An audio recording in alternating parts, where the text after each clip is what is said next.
Donc un nouvel épisode de ces initiatives durables. Le thème cette semaine, les navires du futur. On va en parler avec François Allais. Bonjour. Bonjour. Vous êtes dirigeant de MSI Chantier Allais. Vous êtes là pour parler du projet Navalis, puisque voilà, l'idée c'est de mettre au point, vous y connaissez en crewboat, qui permettent de transporter du personnel vers les plateformes pétrolières. Et là on est sur un autre marché puisque c'est l'éolien offshore. On va en parler avec vous et parler de ce projet dans un instant, également avec Patricia Laurent. Bonjour Patricia. Bonjour Nathalie. Patricia Laurent, de greenunivers.com.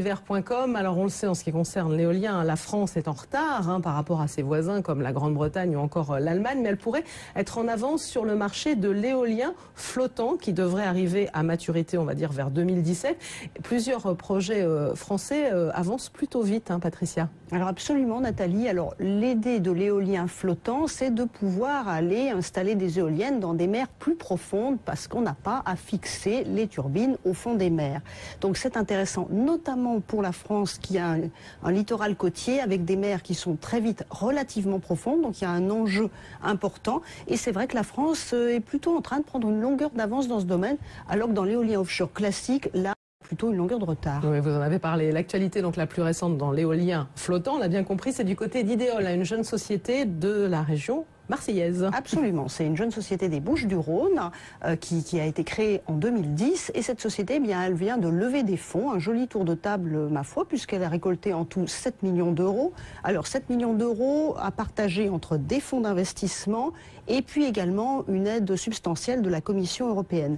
Alors Ideol se positionne sur ce marché de l'éolien flottant en développant en fait une technologie assez novatrice et son but, eh bien, c'est de créer évidemment un démonstrateur, étape indispensable avant la phase de commercialisation. Et le but du jeu, eh bien, c'est une mise à l'eau de son démonstrateur début 2015. Elle travaille notamment avec un grand groupe espagnol, le turbinier Gamesa. Donc elle installera peut-être son démonstrateur de 2 MW au large des côtes françaises ou au large des côtes espagnoles. Deux autres projets aussi, on va dire concurrents, dès 2014. Oui, absolument. C'est ce qui montre bien qu'il y a un certain foisonnement, même si foisonnement, le terme est relatif avec 3 projets, mais pour l'éolien flottant, c'est quand même pas si mal et la France fait vraiment partie des pays les plus en pointe. Il y a effectivement 2 autres consortiums qui se sont positionnés. D'abord Windflow qui est composé de DCNS, de Nascent Wind Industries et de Vernier, qui a mis au point en fait déjà une autre technologie et dont le démonstrateur pourrait être installé début 2014 au large du Croisic, donc il y a ce projet-là. Et puis il y en a un autre dont on a déjà eu l'occasion de parler dans l'émission, qui s'appelle Vertimed et qui est porté notamment par Technip, EDF et puis une start-up qui s'appelle Nénuphar.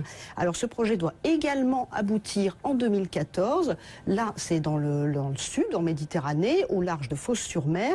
Ce projet a bénéficié d'une aide de l'Europe dans le cadre du projet NER 300. Donc il a déjà trouvé des fonds pour déployer le projet.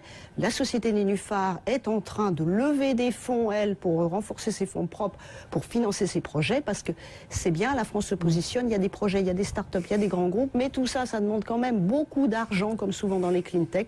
Donc il y a quand même encore une course à l'argent pour espérer aboutir, comme vous l'avez dit, autour de 2017 aux premières éoliennes flottantes. Voilà, alors ça, sont aussi des projets soutenus par l'ADEME dont on avait parlé, mais là on est sur un autre éolien, l'éolien offshore. Avec vous, c'est ce que je disais, François Allais, MSI Chantier Allais, vous êtes spécialiste des crewboats, ce sont ces bateaux qui permettent de transporter du personnel, comme je disais, vers les plateformes pétrolières. Là, avec ce projet, qui est vraiment au démarrage, ce projet Navalis, vous êtes en train de changer aussi de métier et de vous tourner vers cet éolien offshore. Je dirais pas qu'on change de métier, je dirais qu'on va orienter nos productions vers des problématiques similaires, qui sont celles du transport des techniciens de maintenance, que ce soit sur les plateformes pétrolières ou sur les éoliennes en mer. Je pense que la vocation du navire et sa mission est la même. On change de clientèle par contre. Au pétrole, c'est des pratiques qui sont courantes depuis 50 ans.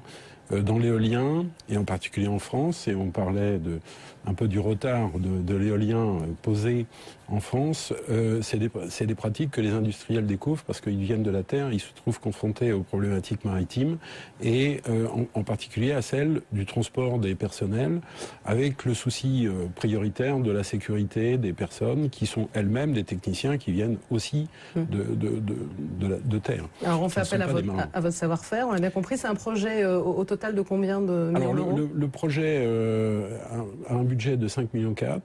Il est aidé grosso modo à 50%. Il réunit 8 partenaires. Et nous sommes, en tant que chantier, coordinateurs du projet. Alors, rien de tel que de voir, d'entendre concrètement ce que vous êtes en train de préparer. C'est un reportage signé Julienne Antoine.